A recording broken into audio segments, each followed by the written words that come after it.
የቅርቡ ጊዜ ነው። አሁንም እርሶ ይሄንን ፕሮሲጀሩን ጠብቆ ስርዓተ ቤተክርስቲያንን ቋሚ ሲኖዶስ ደርሶ ነውና ወደ ሚኒሶታ ደብዳቤው የተመለሰው።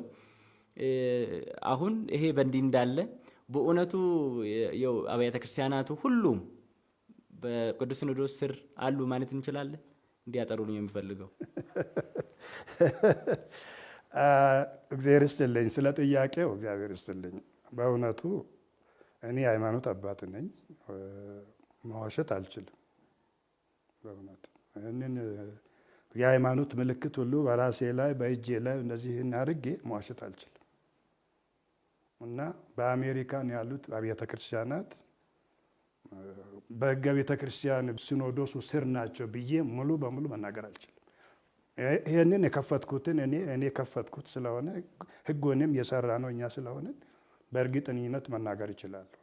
በሕገ ቤተ ክርስቲያን የተከፈተ መሆኑን ማረጋገጥ ይችላሉ። ሌላው ግን ዝም ብሎ አላውቅም፣ መመስከር አልችልም እኔ። እና ገለልተኛ ሆኖ እየኖረ ነው። ቆልፍና ያዝ ይባላል እኮ። ቆልፍና ያዝ ማለት ሲኖዶሱ ቤተ ክህነቱ እንዳይገባበት ያዘው ነው የሚባለው። በቃ ከዛ በኋላ ሃይማኖት ቄስ ጳጳስ አያስፈልግም የሚል ቄስ ያለበት እኮ ደብር ነው። ጳጳስ አያስፈልግም ጨርሶ ይላሉ። ይህንን እንግዲህ ምን መሰለ፣ ለምንድን ነው ይሄ ሁሉ ሊመጣ የቻለው? ለምንድን ነው ይሄ ሁሉ የሚባለው ብለን በአጠቃላይ ስንጠይቅ ችግሩ ከየት ነው ከምንጩ ለማስረዳት እንግዲህ እንደ እግዚአብሔር ቃል በዚህ በዮሐንስ ወንጌል ምዕራፍ 10 ቁጥር 1 ላይ ጀምሮ አለ። ምንድን ነው የሚለው? በጎች አሉ እዛ፣ የበግ እረኛ ደግሞ አለ ማለት ነው። ወደ በጎቹ በበር የሚገባ እውነተኛ የበጎቹ እረኛ ነው ይላል። በበር የሚገባ ከሆነ ማለት ነው። በበር ያልገባ ከሆነ ደግሞ ሌባና ቀጣፊ ነው ወይም ምንደኛ ነው። እሱ ደሞዙን ነው የሚያየው የሚፈልገው እንጂ ለበጎቹ አይገደውም ይላል። በአሜሪካን ሀገር የምናየው ይሄ ነው። ምንድን ነው ወገኖቻችን በእውነቱ እኛ ያሳዝኑናል። ወገኖቻችን ቀሳውስት፣ ወደዛ አካባቢ የሚሄዱ አባቶች ግማሹ ተሰዶ ነው የሚሄደው በመከራ በችግር፣ ግማሹ ስራ ፍለጋ ነው የሚሄደው እንጂ ጠቅላይ ቤተ ክህነት ቀጥሮ ወይም ቅዱስ ሲኖዶስ አዞት አይደለም እዛ የሚሄደው። አንድም በቅዱስ ሲኖዶስ በጠቅላይ ቤተ ክህነት ተቀጥሮ ቤተክርስቲያን ውስጥ የሚሰራ ካህን ካለ ምናልባት እነዚህ ብፁዓን አባቶቼ አሁን ቤተክርስቲያን አንድ ከሆነች በኋላ ምናልባት እነሱ እንደዛ ያደርጉ፣ አቅም ያላቸው ሰዎች እንደዛ ያደርጉ ይሆናል። በተረፈ ዝም ብሎ ስራ ፍለጋ የሄደው ክራይቴሪያ የለም። ቀጣሪዎቹም ቦርድ የሚባሉ ፖለቲከኞች ናቸው የነበሩ ናቸው። ቀጣሪዎቹም ክራይቴሪያ የቅስና ክራይቴሪያ አያውቁም፣ የዲቁናንም አያውቁም። ፖለቲካቸውን ከደገፈላቸው ካህን ሆኖ ይገባል ማለት። በበር ያልገባ ማለት ይሄ ነው። ከዚህ በኋላ እዛ ከገባ በኋላ ውሻ ለበላበት ነው የሚጮኸው። ውሻ ለበላበት ነው የሚጮኸው።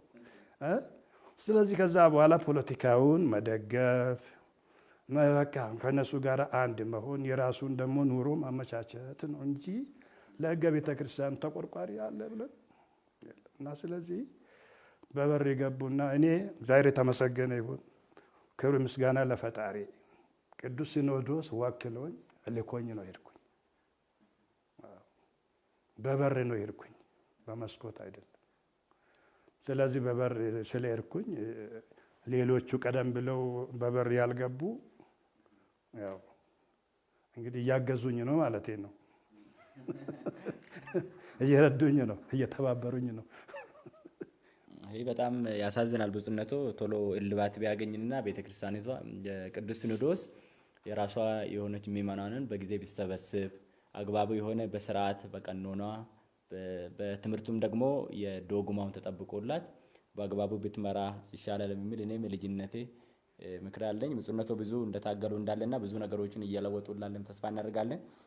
ወደ እርስዎ ከመመለሴ በፊት ወደ መጋቤ ስብሐት ልምጣ። መጋቤ ስብሐት ይህንን በታሪክ ለመጀመሪያ ጊዜ በመዋቅሩንና ሕገ ቤተክርስቲያኒቱን ጠብቆ የመጣውን ደብዳቤ እንዲህ ባለ መልኩ ውርወራ የቃላት ውርወራ እንደዚህ ያለ ሹክቻ መነሳቱ ምን ይላሉ እርስዎ እዚህ ላይ? እስቲ አሁን እርስዎ መዋቅር ውስጥ ናሉትና እንደ ቤተክርስቲያናችን ህግና ደንብ እንደ ቃለ ዓዋዲ ስርዓት እንዴት ነው ይሄን ነገር የሚመለከቱት?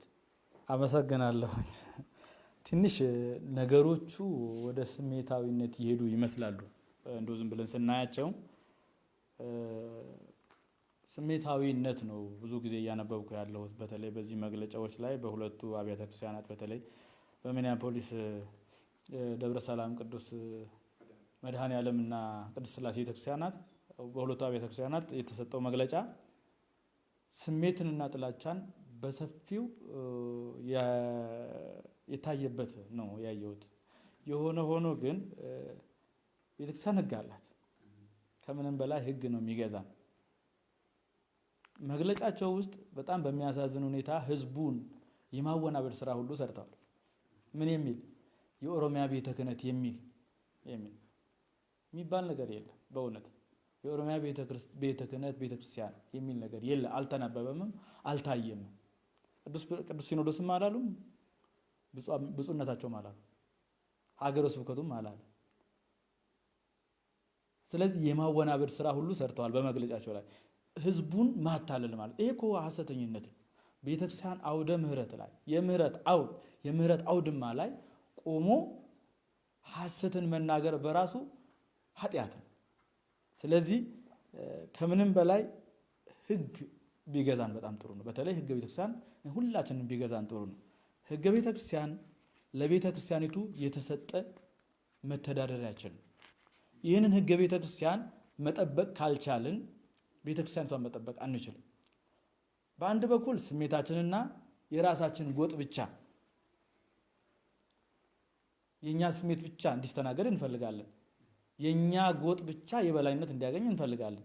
የኛ ቋንቋ ብቻ እንዲሰማ እንፈልጋለን። በሌላው በኩል ደግሞ ህገ ቤተክርስቲያን ይጠበቅ እንላለን። በጭራሽ አብሮ ሊሄዱ አይችሉም። የቤተክርስቲያኒቱ ህግ አስገድዷቸው ይህን የሚያደርጉ ከሆነ በእውነት ተሳስተዋል። የቤተክርስቲያኒቱ ህግ እንደዛ አይልም። ስለዚህ እዛ ጋር ያየነው ነገር በሰፊው ጥላቻንን ነው። በጭራሽ ቅዱስ ሲኖዶስ ያወጣውን መመሪያ ህገ ቤተክርስቲያንንም የጠበቀ አይደለም። ይልቁንም አንድ የምናየው ነገር አለ እዛ ውስጥ ገለልተኛ ለማድረግ የሚያደርጉት ጥረት፣ ሌላውን ብሔር ሌላውን ቋንቋ ተናጋሪ ገለልተኛ ለማድረግ የሚጥሩት ጥረት ይታያል። እዚህ ህገ ቤተክርስቲያን አንቀጽ 8 ንዑስ አንቀጽ 2 ላይ ቤተክርስቲያን ይላል፣ ቤተክርስቲያን ዘርን፣ ብሔርን፣ የፖለቲካ አመለካከትን፣ ቋንቋን፣ ሀብትንና አስምርበት ሀብትንና የመሳሰሉትን መሰረት በማድረግ በአገልጋዮቿ እና አሁንም አስምርልኝ በአገልጋዮቿ እና በምዕመናኖቿ ላይ ልዩነት ሳታደርግ እዚች ጋር ማስምርልኝ ልዩነት ሳታደርግ በእኩልነት ታገለግላለች ነው የሚለው።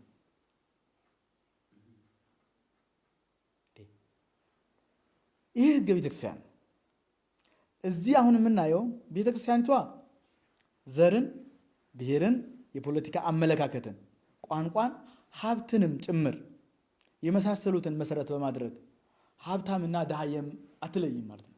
ሀብታም ድሃ ብላ ቤተክርስቲያን አትወግንም። ዘር ይሄ ነው ብላ አትወግንም ቤተክርስቲያን። ፖለቲካ ይህንን ይመስላል ብላ አትወግንም ቤተክርስቲያን። ብሔርም ይህንን ይመስላል አትልም ቤተክርስቲያን። ይህንን ሁሉ በመሳሰለ አገልጋዮችንና ምዕመናኗን ልዩነት አትፈጥርም ቤተክርስቲያን። ቤተክርስቲያን የሁሉ ናት። የፖለቲከኛውም ፖለቲካውን የሚቃወመውንም ዘረኛውንም ዘረኝነት የሌለበትንም ሁሉንም አቅፋ የያዘች ነች። መርከብ ናት እኮ ቤተክርስቲያኒቷ። የኖህ መርከብ ጻድቁ ኖህ ከነ ቤተሰቡ አለበት፣ ዘንዶውም አለበት፣ እርግቧም አለችበት። ተመልከት። ስለዚህ ቤተክርስቲያኒቷ ሁሉንም አቅፋ ነው የምትይዘው እንደየአመላቸው። በስተመጨረሻ ግን ለስጋ ወደሙና ለንስሐ የበቃውን ብቻ ለመንግስቱ ታበቃለች እንጂ አንተ ዘሬ እንደዚህ ነው፣ አንተ ነጭ ስለሆንክ፣ አንተ ጥቁር ስለሆንክ ብላ ቤተክርስቲያን አትለይም። ስለዚህ ቤተክርስቲያን ህግን ስትሰራ ተጠንቅቃ ነው የሰራችው። ህግን ስትሰራ ተጠንቅቃ ነው። ህገ ቤተክርስቲያን ይለያል። የዓለማውያን ህጋቸው ለመንግስታቸውና በወቅቱ ላለው ፖለቲከኛና የፖለቲካ አቋም ይዞ ለሚመራው ፓርቲ የሚያደላም ሊሆን ይችላል። ምክንያቱም በየጊዜው ሊሻሻል ይችላል እንጂ እንደዛ ነው። ሕገ ቤተ ክርስቲያን ግን ስትሰራ በተለይም መጽሐፍ ቅዱስን መሰረት ያደረገ እነ ቅዱስ ጳውሎስ የተናገሩትን መሰረት በማድረግ ነው። ዘር ከዚህ አይባልም፣ ሀገር ከዚህ አይባልም። እኛ ሀገራችን በሰማይ ነው ብለናል። ክርስቲያኖች ከዚህ ናቸው አይባሉም። ቋንቋቸውና ብሔራቸውን ፈልጎ የተወለደም ይህንንም ፈልጎም ራሱን ያደረገ አካል የለም። የጠየቀም ላይሰንስ ያወጣም አካል የለም። ብሔሬ ይሄ ይሁንልኝ ብሎም የጠየቀ አካል የለም። በዚህ ብሔር ላይሰንስ ማውጣት ፈልጋለሁ የሚልም አካል የለም በቤተክርስቲያን ውስጥ። ስለዚህ ቅዱስ ሲኖዶስ ያወጣው ሕገ ቤተክርስቲያን ዘርን፣ ብሔርን፣ የፖለቲካ አመለካከትና ቋንቋን፣ ሀብትንም የመሳሰሉትን መሰረት አያደርግም ማለት ነው። በዚህ የተነሳ በምእመናኖቿና በአገልጋዮቿ ላይ ልዩነት ሳታደርግ ነው የምትሰራው ቤተክርስቲያን። ልዩነት ሳታደርግ በእኩልነት ታገልግል ነው የሚለው። እነዚህ ሰዎች የጠየቁት በሚኒሶታና በአካባቢ ያሉት ምእመናን የጠየቁት ቋንቋውን መስማት ስላልቻለ፣ አብዛኞቻችን ከኦሮሚያ ክልል የመጣን ሰዎች አገልግሎቱ ተደራሽ ስላልሆነ አገልግሎቱ እኛ ጋር እንዲደርስ እስቲ አንድ ጥያቄ ልጠይቅ። ሚኒሶታ ሚኒያፖሊስ ያለው ደብረ ሰላም መድኃኔዓለም በኦሮምኛ ዛሬ ይቀደስ ይባል ፈቃደኞች ናቸው? ይሆናሉ? እኔ ይህን ነው የምፈልገው። ለምን ቤተክርስቲያን እኩል ናት አይደለ? ሁሉም ልዩነት አታደርግም አይደለ? ስለዚህ ሚኒያፖሊስ ያለው መድኃኔዓለም ቤተክርስቲያን ደብረ ሰላም ገብቶ አንድ የኦሮሞ ቄስ በኦሮምኛ ቀድሶ ምዕመናኖቹን ቢያቆርብ ምንድነው ችግሩ? አብዛኛው እዛ አካባቢ ያሉት ደግሞ እንደሚታወቀው የኦሮምኛ ቋንቋ ተናጋሪዎች ናቸው። በተለይ በሌላ እምነትም ያሉ እምነትም የሌላቸው ብዙ ሰዎች አሉ።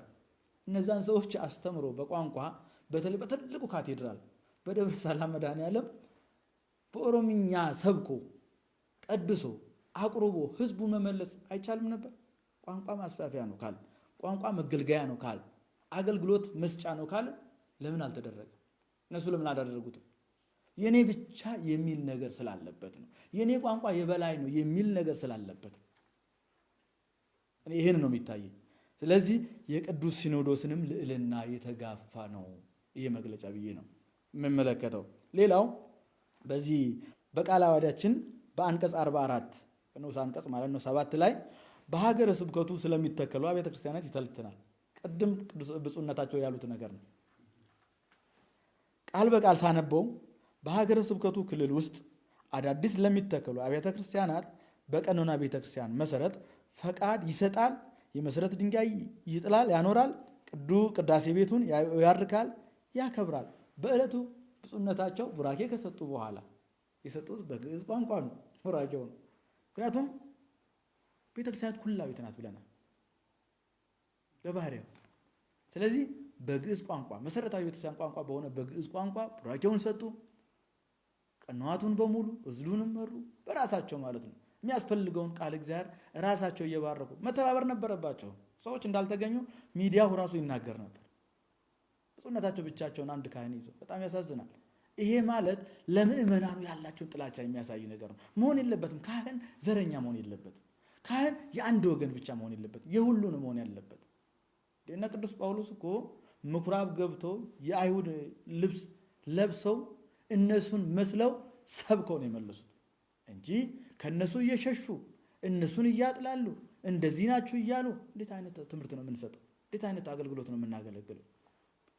ስለዚህ በዛ በቀኖና ቤተክርስቲያን መሰረት እሳቸው ሊቀ ጳጳሱ ብፁዕ ዶክተር አቡነ ኤዎስጣቴዎስ በቦታው ተገኝተው ቡራኬ ሰጥተው ድርሻቸውን ተወጥተው ከዛም ደግሞ በማግስቱም ለህዝቡም እንዲሁም በደመራ ዕለት አይቼዋለሁ።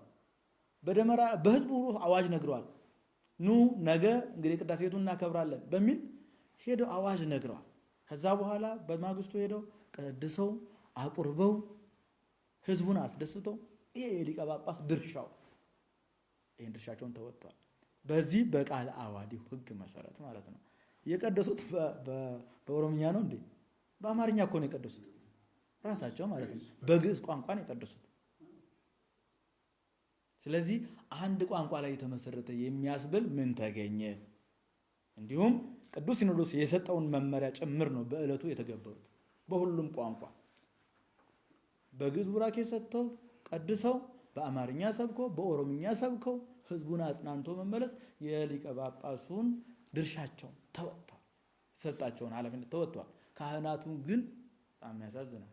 ምእመናኑም በተለይ ይህን ተቃውሞ ያደረጉት አካላት ጅብ እንኳን በሀገራችን ሲበላ ብቻውን አይበላም። ቅዱስ ሥጋውና ክቡር ደሙን ብቻችንን እኛ ብቻ እንጽደቅበት፣ እኛ ብቻ መንግስተ ሰማያት እንውረስበት። በጣም ይሄ ያሳፍራል። በእውነት ከምእመናን የማይጠበቅ ነገር ነው፣ ከካህናትም የማይጠበቅ ነገር ነው የተደረገውና በእውነት ይሄ ስሜት የሚቀሰቅስ ሌሎችንም እንድንገነዘብ የሚያደርግ ነው። በተለይ በሀገር ቤት ያሉት ሁላችን አብረን ነው የምንኖረው። በኦሮሚያ ክልል የሌለ ብሔረሰብ የለም።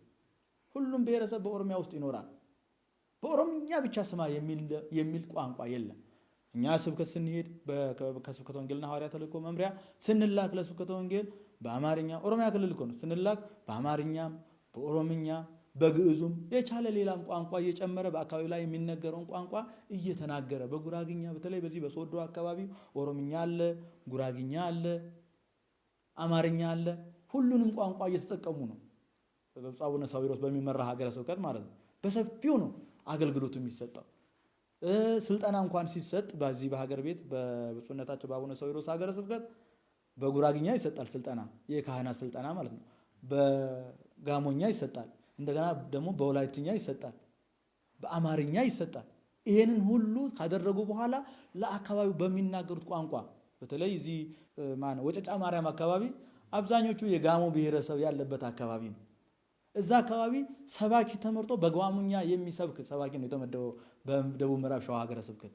ይሄ ሀገረ ስብከቱ ለምእመናን ተደራሽ ለመሆን የሚያደርገው ጥረት ማለት ነው። ብፁዕነታቸውም ያደረጉት በአካባቢው ላይ ያሉትን ምእመናን አሰባስበው ምንድን ነው የሸሻችሁበት ብለው ሲጠይቁ በቃ እኛ ገለልተኛ ቤተክርስቲያን ተክለን ለራሳችን እናደርጋለን ሲሉ በጭራሽ አይሆንም፣ በቅዱስ ሲኖዶስ መመሪያ መሰረት በሕገ ቤተክርስቲያን መሰረት ታደርጋላችሁ፣ እኔ እፈቅዳለሁ፣ ቅዱስ ሲኖዶስም ይፈቅዳል፣ ሕጋችንም ይፈቅዳል፣ አብረን ነው መንግስተ ሰማያትን የምንወርሰው አብረን ነው በማለት ነው እነዛ ምእመናን ሰብስቦ። ይሄ እኮ ትልቅ ስራ ነው የሚጠይቀው።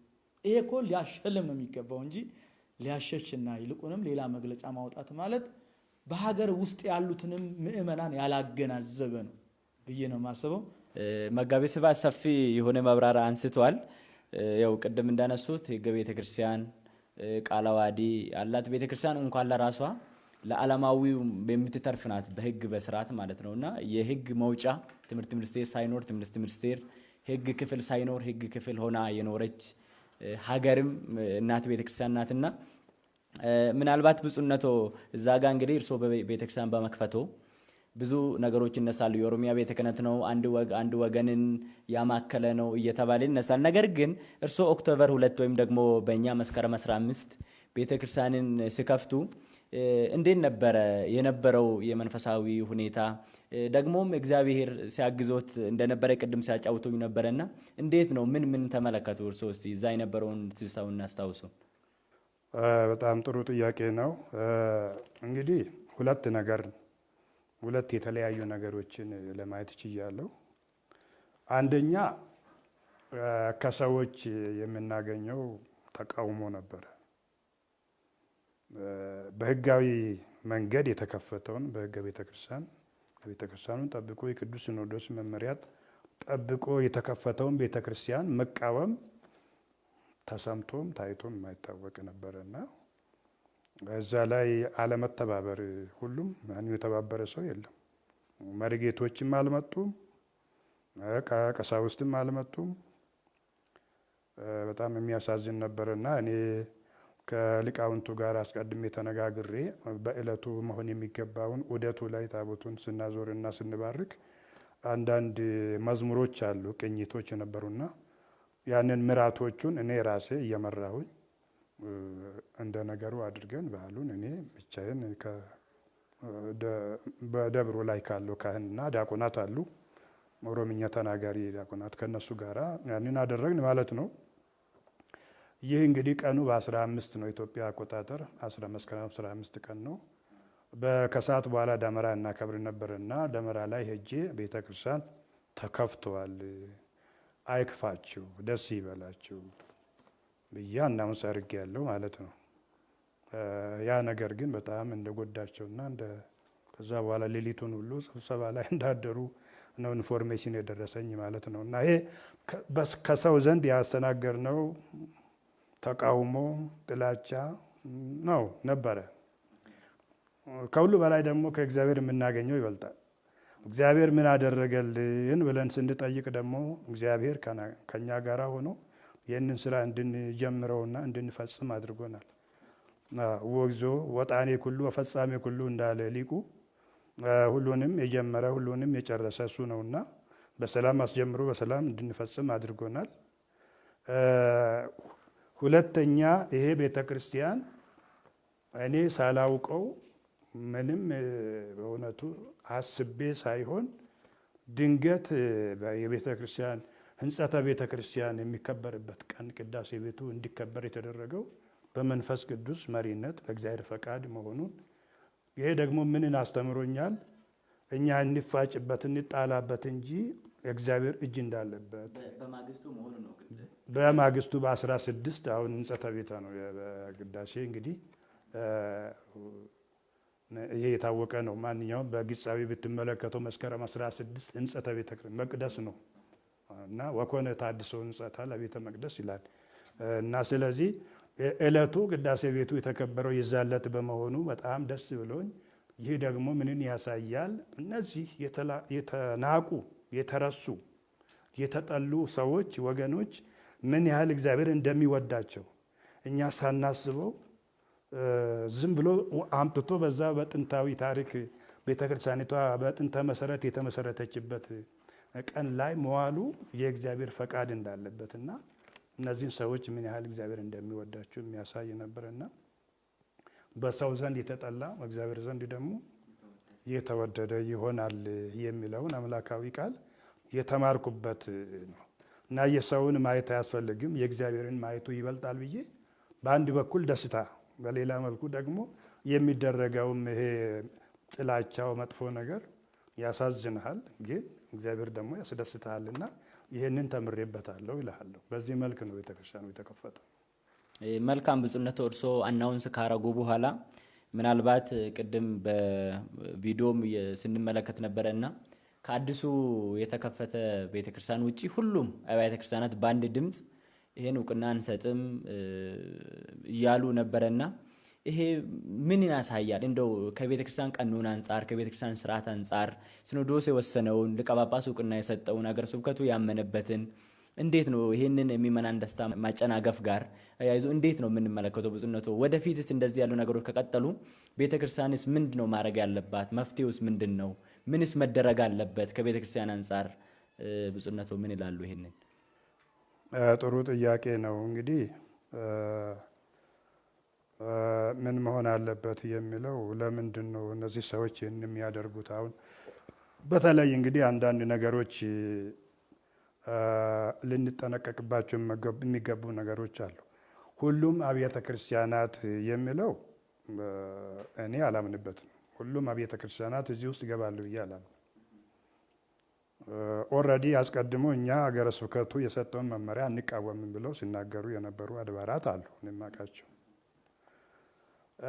አንድ ይሄ ነው። ስለዚህ ሁሉም በተባበሩበት መልክ ተብሎ የተገለጠው ኤግዛጁሬት ወይ የማጋነን ነገርና ጥላቻን የማስፋፋት ወይም ደግሞ ጥፋታቸውን ይህንን አድማቸውን እውነተኛ አድርገውና መሸፈኛ አድርገው ለማቅረብ የተጠቀሙበት ነው ብዬ ነው መናገር የሚችለው። ለምን መሰለ? ደብረ ሰላም መድኃኔዓለም ያው በሚኒሶታ የመጀመሪያ ቤተክርስቲያን እሱ ነው። ከዛ በኋላ ከዛ ተፈልፍሎ የወጡት ናቸው ከተማውን የሞሉት ማለት ነው። ከዛ ተፈልፍሎ በመውጣታቸው ብዙ ወደ 6 አብያተ ክርስቲያናት አሉ። አሁን ከተከፈተው ጋር 7 ይሆናል ማለት ነው። በዚህ ምክንያት ሰላም የላቸው እርስ በርሳቸው።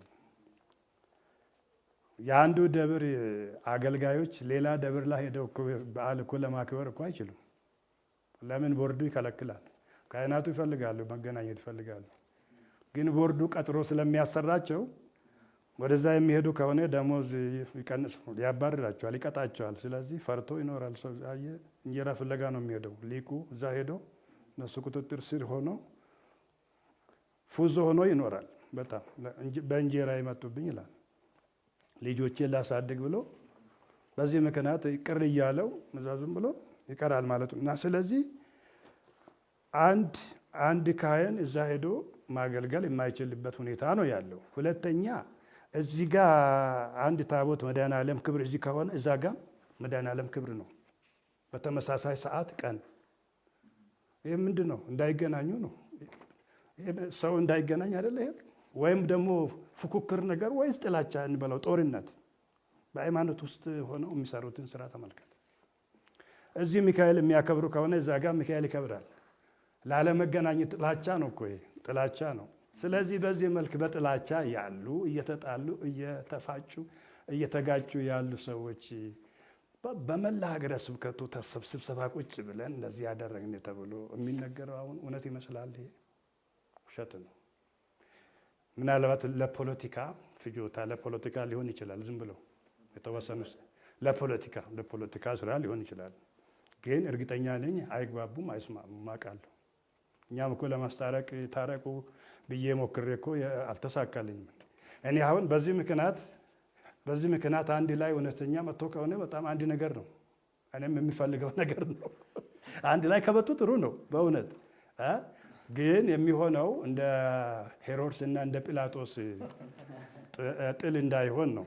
ክርስቶስን ለመስቀል ነው የተባበሩት የተገናኙት። ጲላጦስና ሄሮድስ እድሜ ልካቸውን በጥል ኑረው ክርስቶስን ለመስቀል ነው የተገናኙ ስብሰባ ያደረጉትና እንደዛ አይነት ይሄ የአይሁድ አካሄድ ነው። የተረገመው የአይሁድ አካሄድ ስለሆነ አይጠቅማቸውም ነው። ስለዚህ አንደኛ ሰላም ሳይኖራቸው ሰላም አለን ብለው በውሸት የተደረገ ነገር ነው። ሁለተኛ ቢሆንም እንኳን ቢቃወሙም እንኳን ሰው እንግዲህ መቼም ሰው የመቃወም የመደገፍን መብት አለው አይደለም። መብታቸውን ተጠቅመው የመቃወምና የመደገፍ መብታቸውን ተጠቅመው ቢቃወሙም እንኳን መጀመሪያ እኔን ጠይቀውኝ ነው እንጂ ሀገረ ስብከቱን አስፈቅደው ነው እንጂ ሊቀ ጳጳሱ ሳያውቅ ተኋላ ሆኖ ሌላ አድማ መቀስቀስ አድማ ነው። ይሄ አድመኝነት ደግሞ በቤተ ክርስቲያን ውስጥ የተከለከለ ነው። ይሄ አድመኝነትን የሚሰራ ከመንግስተ እግዚአብሔር ውጭ ነው። ገላትያ 5 ላይ አንዱ እነዚህን የሚያደርጉ ወደ መንግስተ እግዚአብሔር አይገቡም ተብሎ ከተነገረባቸው ነገሮች አንዱ አድመኝነት ነው። በዚህ ሌላ በቃለ ዓዋዲ ለምሳሌ እንደው ቃለ ዓዋዲ ላይ ያለው በዚህ አንቀጽ 10 ላይ ስለ ምርጫ ሰበካ ጉባኤ የሚመረጥ እዛ ሀገር ቦርድ ነው። ቦርድ ሆኖም የሚመረጥ ሊሆን ይችላል። አንቀጽ 10 ንዑስ ቁጥር 2 ላይ የአባላት አመራረጥ በተመለከተ ሀና ሌላ ስር ያለ ነው። ከስጋዊ ጥቅምና ስልጣን ሽሚያ፣ ዘረኝነትና ጠባብ ብሔርተኝነት አስተሳሰባቸውን ያዛባዋል ተብለው የማይጠረጠሩ መሆን ይገባቸዋል ይላል። እንዲሁም ከትዕቢት፣ ከተንኮል፣ ከአድማ ቅስቀሳ፣ ከሌላም ወንጀል ብዙ ነገሮች አሉ የነፃ መሆን ይገባዋል ይላል እና አድማ እየቀሰቀሱ ቤተ ክርስቲያንን መምራት ይህ ትክክል አይደለም እና መረገም ስለሆነ ከዚህ ሁሉ መማር አሁንም ቢሆን መማር ያስፈልጋል። ስለዚህ ይሄኛው ይሄ አሁን አንድ ቃል የሚለው እውነት አሳስቷቸው ከሆነ ማብራሪያን መስጠት እንችላለን። ከሀገረ ስብከቱ ሰራተኞች ጋራ እንደተነጋገርኩኝ ማለት ነው። ከአስተዳደር ጉባኤ ጋር እንደዚሁ ጥያቄ አቅርበው ይሄ ነገር ጥያቄ ሊያስነሳ ይችላል የሚል ነገር ኦልሬዲ ተነስቶ ተነጋግረን እኔ አስረዳኋቸው። መልሱ ከላይ ነው የተመለሰው። ከታች ያለው ህገወጥነት እንዳይንሰራፋ ለመከላከል ነው እንጂ ለመከልከል አይደለም። ይህን የሚከለክል አይደለም ብዬ አመራር ሰጥቼበታለሁና አሁንም እውነተኛ ማብራሪያ ከፈለጉ እንነግራቸዋለን። ከዛ ውጪ አካሄዳቸው አሁንም ወደ ጥንት ገለልተኛነት ወደ ጥንት ወደ ነበሩበት ወደ ኋላ እንመለስ ካሉ ይሄ ትክክል አይደለምና ሊማሩ ያስፈልጋል ነው የምለው። መልካም ብፁዕነቱ ሰፊ ማብራሪያ እየሰጡ ነው የሚገኙትና ምእመናንም በተለየ መልኩ እንደሚረዱ ተስፋ አደርጋለሁ። ምክንያቱም ከሁሉም በላይ አሁን ወደ መጨረሻ አካባቢ ያነሱ መግለጫ ከመስጠት በፊት እንደ አባት እንደ ልጅ ቀርቦ ቢያናግሩ ኖሮ ጉዳዩ አይባባስም ነበረ፣ ቀለል ባለ መልኩ ይፈታል። ይሄ እውነታና ሁሉም ነገር ሊረዳ የሚገባ ነው። ይሄም ከዚህ በኋላም ወደዚህ ቢመለስና የተሻለ እንደሚሆን ተስፋ አደርጋለሁኝ። እኔ ቀሲስ የመጨረሻ ለርሶ ይሄንን ብፁዕ አባታችን አጋጣሚዎቹን ተጠቅመው ወይ ደግሞ ሳያስቡትም እንኳን የእግዚአብሔር ፍቃድ ሆኖ ሕንጻታ ቤተክርስቲያን ላይ እንደነበረ አስተውለናልና በጣም ይሄ ጥሩ አጋጣሚ ነው። ከዚህ ጋር እያይዞ አጥር ያለ እንትን እዚህ ላይ ቢሰጡን ይሄ ከዚህ ጋር ታይዞ መጨረሻ ላይ ይሄ ከሆነ በኋላ ግን ሰዎች ብዙ ይሄ አብያተ ክርስቲያን ተሰብስቦ ይሄንን እውቅና አንሰጥም የሚሉት ነገር ሀሳብ ላይ አጠር ባለ መልኩ ቢሰጡን። ከምን የተነሳ ነው? ምንድን ነው መንስኤው? እኔ ልል የምችለው መንስኤው በደንብ ግልጽ ሆኗል። ብፁዕነታቸውም ተመላልሰው በደንብ ተናግረዋል። እኔም ተናግሬ ያለሁኝ ጥላቻ፣ ጠባብነት፣ ዘረኝነትና ብሔርተኝነትን ያተኮረ ፖለቲከኝነትንም ያካተተ ነገር ነው በውስጡ ያየነውና ስሜትንም ካለመቆጣጠር የመጣ ይመስላልና ይሄ ነገር ከኦርቶዶክሳዊ ከአንድ ምእመን ከአንድ ካህን የማይጠበቅ ስለሆነ ይህን እዚሁ ብንገታውና ከዚህ በኋላ ላለው ነገር ላለፈው ክረምት ቤት አይሰራምና እዚሁ አቁመን ይሄ አስተሳሰባችን እንደዚህ በቃ ጫፍ የረገጠ አመለካከታችን አቁመን እዚህ ጋር ከዚህ በኋላ ላለው ነገር ለቤተ ክርስቲያኒቷ ሕልውና ብንጨነቅ ለምእመናን አንድነት ብንጨነቅ የተሻለ ነው። ምክንያቱም በሀገር ውስጥም በሀገር ውጭም ላሉት ምእመናን ጭንቀት ቢኖረን በሀገር ውስጥም በሀገር ውጭም ላሉት ካህናትና አገልጋዮች ብንጨነቅ፣ እኛ እንጨነቃለን እኮ ካህናት ነን እና እንጨነቃለን፣ ሰባኪያን ነን። ምክንያቱም እኔ ጎንደር ሄጄ ሰብካለሁኝ፣ ወላይታም ሄጄ ሰብካለሁኝ፣ ወሎ ሄጄ ሰብካለሁኝ፣ እንደገና ደግሞ ጉጂም ሄጄ ሰብካለሁ፣ እቸገራለሁኝ። ምክንያቱም ምእመናን አንድ መሆን መቻል አለባቸው። ሰባኪ ስለ ቃለ እግዚአብሔር እንጂ ማሰብ ያለበት ስለ ዘረኝነት ስለ ብሔርተኝነት ማሰብ የለበትም። ስለዚህ ለእኛ ለአገልጋዮቹም ራሱ ቢያስቡ፣ በተለይ የፖለቲካ ስሜት ያላቸው ሰዎች ስሜታቸውን ተቆጣጥረው በተለይ ውጭ ሆነው የእሳት የሚጭሩ ሰዎች ውጭ እንዳለው አይደለም፣ ሀገር ውስጥ ያለው በጣም ጥንቃቄ ይፈልጋል። በጣም ጥንቃቄ። እዛ ያለው ሕግና እዚህ ያለው ሕግ በጭራሽ አይገናኝም። እዛ ያለው አመለካከትና እዚህ ያለው አመለካከት አንድ አይደለም። እኛ ግንዛቤያችን ራሱ አንድ አይነት አለ፣ ብሔራችንም አንድ አይነት አለ። ወደ ሚዲያ ባይወጣ እንዲህ አይነት ኢሹ የሆኑ ነገሮችን ወደ ሚዲያ ባይወጣና በውስጥ ብንጨርሰው። ምክንያቱም ይሄ ሃይማኖታዊ አይደለም፣ ይሄ የራስ ስሜት ነው።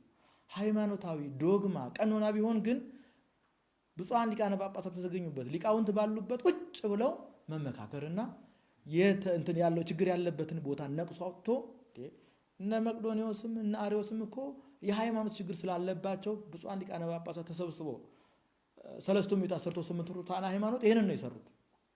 ይሄ ቢሰራ የሃይማኖት ችግር ከሆነ የሃይማኖት ችግር እየተፈጠረ በሀገር ውስጥ እያዩ ስለ ብሔር መጨነቅ በእውነት በጣም ይሄ ያሳዝናል። በቤተክርስቲያን ላይ ብሔር የለም ስለሆነ ይሄንን ያዙልኝ። በተረፈ ግን አጋጣሚው ግን እጅግ በጣም የሚደንቅ ነው። ብፁዕ አባታችን እውነት ቡራኬዎት ይድረሰኝ።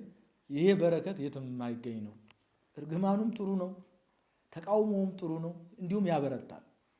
ሌላ ስራ እንድንሰራ ነው የሚቀሰቅሰን እና ብፁዕነቶ በእውነት ትልቅ በረከትን ያገኙት ቡራኬዎ ይድረሰኝ።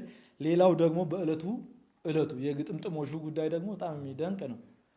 ምክንያቱም ምንድን ነው በዚህ በአቡነ ዘበሰማያት ጸሎታችን ላይ ወይኩን ፈቃድከ የሚል ነገር አለ። ፈቃድ ይሁን። እለቱም ቢሆን ፈቃድ እግዚአብሔር ነው። እግዚአብሔር ስለፈቀደ ነው በእለቱ። ምክንያቱም ብፁዕነታቸው ከወራት በፊት ትኬት አስቆርጠው ለቅዱስ ሲኖዶስ ምልዓተ ጉባኤ ሀገር ቤት እንደገናም ደግሞ ገዳምም ለመሄድ ጸበልም ለመሄድ ራሳቸውን አዘጋጅተው ደውለውልኛል ልመጣ ነው ብሎ ግን የመስቀል ዋዜማ አካባቢ ደውሎ ኧረ እንደው አንድ ቤተክርስቲያን ሊከፈት ነው፣ ሀገር ቤትም ያላችሁ ድጋፋችሁን ስጧቸው፣ በጣም ጥሩዎች ናቸው፣ ንዋየ ቅድሳት ያስፈልጋቸዋል፣ ልጆቹን ቅዱስ ሲኖዶስ ደብዳቤ ጽፎልናል እና ልንፈቅድላቸው ነው፣ ከተቻለ እንዲሁም አሁን ልንከፍትላቸው ነው ሰሞኑን፣ እለቱም ደግሞ የደመራ እለት ተብሏል ተይዟል፣ ምዕመናን በዛን እለት ሊገኙ ነው እና እኔም አሁን ደብዳቤ ደርሶኝ ወደ እንዳልሄድ ነው ብሎ ደወሉልኝ ማለት ነው። እሳቸውም አላሰቡ፣ እነዛ ምዕመናም ደግሞ አያውቁትም፣ አያሰቡም። እዛም ያሉት ካህናቱም በእለቱ የሚያስቡ ነገር ግን የእግዚአብሔር እለት መሆኑ ዛቲ እለት እንተ ገብረ እግዚአብሔር ያቺ ዕለት እግዚአብሔር የሰራት ዕለት ነው። እግዚአብሔር ለዚህ ጉዳይ ያዘጋጃት ዕለት ናትና ዕለቲቷ እጅግ በጣም የምታስደንቅ ናትና በተለይ ምእመናን እንደው አንድነታችሁን ጠብቁ። ይሄ የፖለቲከኛውን ውዥንብር አትስሙ። በእውነት ይሄ እግዚአብሔር መንግስትም አያስገባም። የእግዚአብሔር መንግስት አያወርስም። አንድነታችንንም አያስጠብቅም። ይሄ መገፋፋት እከሌ እንደዚህ እነዚህ እንዲህ ስለሆኑ ጊዜያቸው ምናምን የሚባለው ነገር አትስሙ። እናንተ መስባት ያለባችሁ መቼ ነው ንስሐ የምንገባው? እንዴት ንስሐ እንግባ? የእግዚአብሔር ቃል ምን ይላል የሚለውን ነገር ነው መስማት። ብፁዕ አባታችን ቡራኬ ይስጡን። መቼ ነው የምንቆርበው? መቼ ነው እርሶ መጥቶ የሚቀድሱት? ከአባት የሚጠበቀው ይሄን ነው። ለአባት ጥያቄ ማቅረብ እንጂ ለምን በዚህ ቋንቋ ከፈትክ? ለምንድነው ለነከሌ ቤተክርስቲያን የሚያስፈልገው? ቤተክርስቲያንማ ለጠፉት ነው የሚያስፈልገው። ለኃጥአን አኮ እስመ ለነ ለኃጥአን ወአኮ ለጻድቃን አይደል እንዴ? ለጻድቃን አይደለም፣ ለኛ ለኃጢአተኞች ነው ያስፈልገው። ድህነቱም የሚያስፈልገው ለኛ ስለሆነ ዕለቱ እጅግ በጣም የሚደነቅ ነው። ቡራኬውም በዕለቱ የገጠሙትም ተቃውሞ እጅግ በጣም የሚያስደንቅ ነው። በረከትም የሚያሰጥ ስለሆነ የአባቶችዎትን የቅዱሳን ሐዋርያትም ጸጋ ስለሆነ ጾነቶ እንዳይከፋዎት እጅግ በጣም ደስ ብሎናል። እኛም እንኳን ደስ አላችሁ። እዛም ሀገረ ስብከት ያላችሁ ካህናትም ምእመናንም ዲያቆናት ወንድሞቼም እንኳን ደስ አላችሁ እላለሁኝ። እግዚአብሔር ይስጥልን።